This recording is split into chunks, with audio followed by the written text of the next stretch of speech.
Kita membaca buku-buku dari mazhab Syafi'iyah, ternyata para ulama Syafi'iyah mengingkari masalah tahlilan. Lafal-lafal mereka bermacam-macam. Ada lafal mengatakan muhdats, sesuatu yang baru. Ada lafal yang mengatakan bid'atun munkarah, bid'ah yang apa? Mungkar, ya. Dan ini seperti tadi penekanan dari Anatul Talibin bahwasanya orang yang melarang akan diberi apa? Dapat pahala. I'anatul Talibin, syarah daripada Fathul Mu'in, disebutkan di sana tentang haramnya ya melakukan tahlilan. Tentang haramnya melakukan tahlilan. Bahkan yang sangat mengagumkan saya, ada salah seorang ulama ya, mufti madhab Syafi'i yang pernah tinggal di kota Makkah. Nama beliau Asy-Syaikh Ahmad bin Zaini Dahlan rahimahullah. Semoga Allah merahmati beliau. Asy-Syaikh Ahmad bin Zaini Dahlan ini memfatwakan tentang bahwasanya tahlilan adalah bid'ah mungkarah, dapat pahala orang yang mengingkarinya. Kenapa saya kagum? Karena Syekh Ahmad bin Zaini Dahlan sangat benci terhadap Wahabi. Beliau membenci Wahabi, tetapi giliran tahlilan beliau katakan bid'ah. Syekh Ahmad Zaini Dahlan, silahkan antum buka kitab I'anatul Talibin. Kita semua sudah mengetahui bahwa Ustadz Firanda Andirja Al-Wahabi dan Ustadz Zainul Arifin Al-Wahabi, mereka berdua mengatakan bahwa di dalam kitab I'anatul Talibin, hukum tahlilan itu diharamkan dan akan diberi pahala oleh Allah bagi orang yang mencegahnya. Begitulah penjelasan yang disampaikan oleh Ustadz Firanda Andirja dengan Ustadz Zainul Arifin tadi. Sekarang mari kita kaji kitab I'anatul Talibin. Apakah benar di dalam kitab I'anatul Talibin itu hukum tahlilan diharamkan? Ternyata setelah kami cek sendiri di dalam kitab I'anatul Talibin, jawabannya adalah tahlilan itu tidak haram.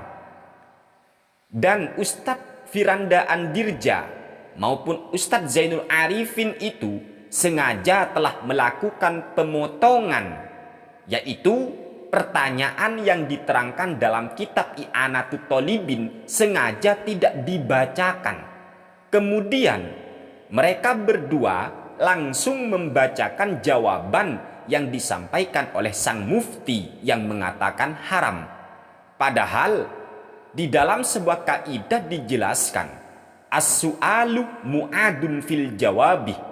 Pertanyaan itu diulang dalam jawaban. Maksudnya adalah sebuah jawaban itu tidak bisa terlepas dari konteks pertanyaannya.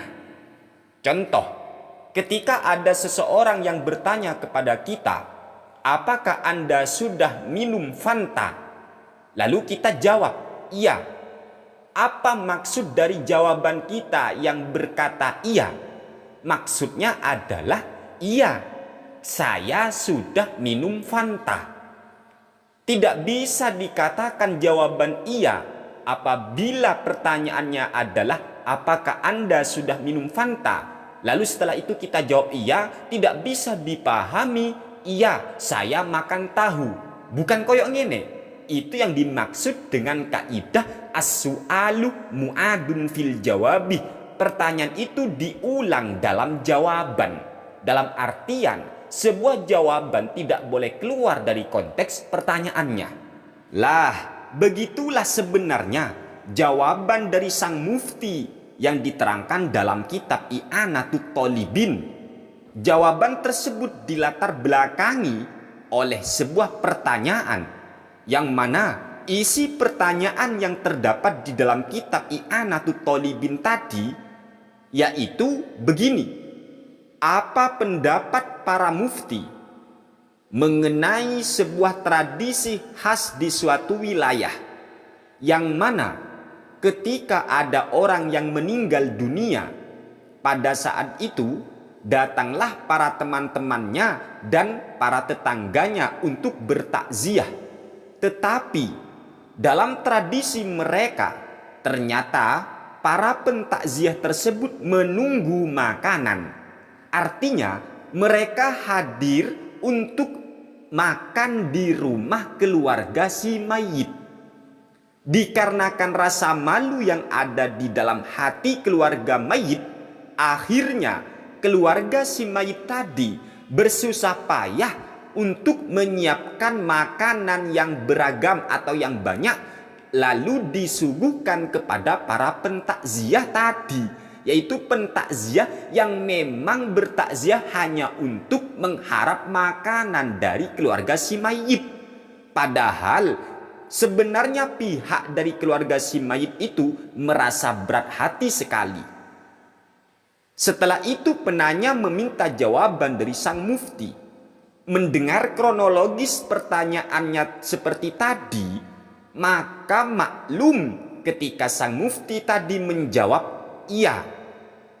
Apa yang dilakukan oleh masyarakat tersebut, yaitu berkumpul di keluarga si mayit dan membuat makanan untuk mereka tersebut yang menunggu makanan, hal itu termasuk bagian dari bid'ah mungkaroh, yang mana akan diberi pahala bagi yang mencegahnya.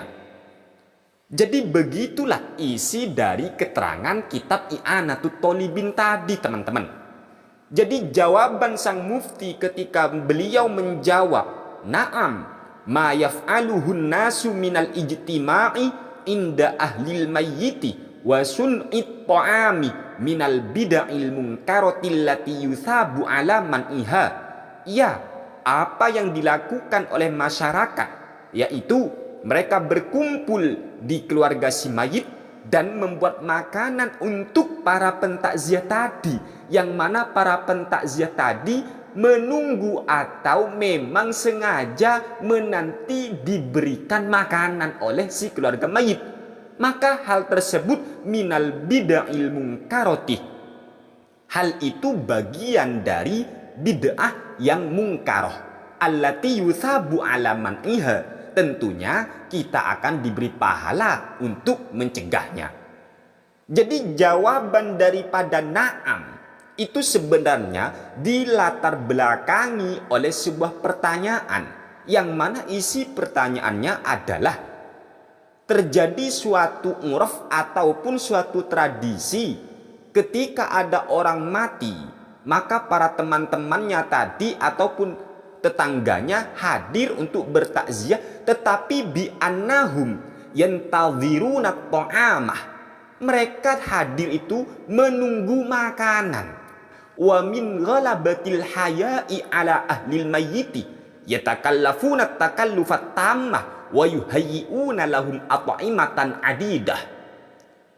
Karena saking malunya keluarga si mayit, akhirnya mereka bersusah payah untuk menyiapkan makanan yang banyak, lalu disuguhkan kepada mereka para pentakziah yang memang menunggu makanan bil masyaqqati syadidati. Padahal perasaan dari keluarga si mayit yang menyuguhkan makanan itu sebenarnya merasa kesulitan sekali. Lagi berat sekali hatinya, teman-teman. Oleh sebab itulah sang mufti menjawab, hal yang demikian itu termasuk bid'ah mungkaroh.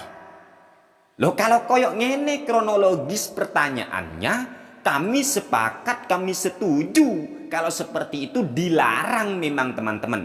Tetapi persoalannya adalah, apakah benar tahlilan itu seperti ini? Tahlilan itu jelas tidak seperti ini. Karena tahlilan itu adalah membaca ayat suci Al-Quran ataupun sholawat ataupun bacaan tasbih, tahmid maupun zikir-zikir yang lainnya. Kemudian pahala dari semua bacaan tersebut dihadiahkan untuk si mayit. Dan untuk masalah transfer pahala kepada mayit itu sudah dinyatakan oleh para ulama, termasuk pendapat daripada Imam Abu Hanifah, Imam Ahmad bin Hambal maupun Imam Malik dan ashabus Syafi'iyah yang lainnya menyatakan bahwasanya transfer pahala kepada mayit, apapun bentuk pahala tadi, baik pahala sholat, pahala bacaan Al-Quran maupun zikir, bisa sampai kepada si mayit. Bahkan ulama-ulama Wahabi pun termasuk Syekhul Islam Imam Ibnu Taimiyah maupun muridnya yang bernama Ibnul Qayyim Al-Jauziyah mengatakan pahala bacaan Al-Quran atau zikir dan semua pahala bisa sampai kepada mayit. Sedangkan di dalam kitab I'anatut Thalibin ini sangat berbeda teman-teman. Ini bukan membahas persoalan tahlilan.